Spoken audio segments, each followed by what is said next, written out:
Pour faire du tourisme écologique, il faut évidemment se loger. En Limousin, de plus en plus de gîtes se mettent au vert. Nous allons découvrir un moulin où le respect de l'environnement est un véritable mode de vie.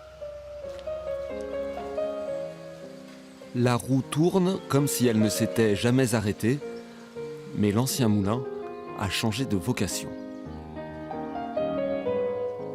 Voilà, donc je vous invite à visiter le gîte. Aujourd'hui, il accueille des visiteurs et dès l'entrée, des détails illustrent l'état d'esprit des propriétaires. Et là, on a entre deux un petit truc un peu spécial, c'est donc de l'eau juste pour boire, c'est-à-dire de l'eau osmosée qui vient d'un forage. C'est de l'eau qui est beaucoup plus bonne à boire que de l'eau chlorée, etc. Dans la vidéothèque, on ne trouve aucun film avec des armes à feu. Le sol est rafraîchi grâce à l'eau du forage et les chambres sont meublées locales et bio, jusque dans les moindres détails. Les liseuses pour chaque lit qui sont en basse tension, donc il n'y a pas de problème de champ électromagnétique près de la tête du lit. On a fait attention que toutes les prises électriques soient dans la pièce, mais jamais près de la tête du lit. Donc ça permet aussi aux gens qui sont, on dit, électrosensibles, de se trouver dans un lieu qui est un peu moins pollué. Dans le jardin, évidemment, pas d'engrais ou de pesticides. Les hôtes ont misé sur la permaculture pour faire pousser plantes et légumes en respectant leur cycle naturel. Cela permet aussi de redécouvrir des variétés originales, comme l'épierre des bois.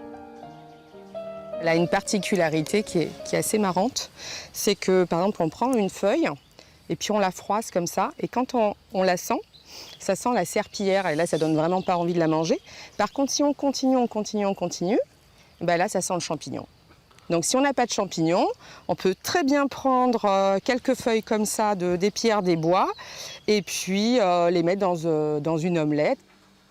Isabelle et Philippe ont quitté la Suisse et leurs anciens métiers, infirmières et ingénieurs, après un coup de cœur pour le moulin.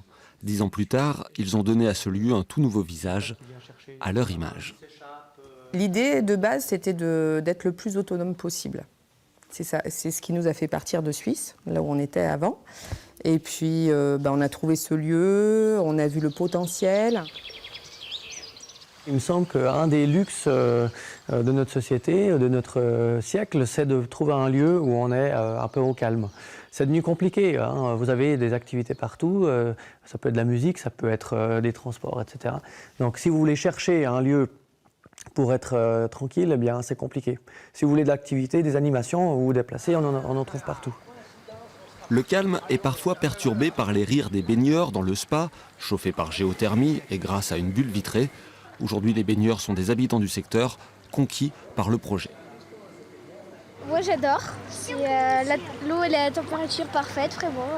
Et les propriétaires font tout pour le développement durable, donc on est merveilleusement bien. Tous ces arbres qu'il y a autour, cette verdure, c'est un lieu magnifique, c'est un vrai paradis. Hein.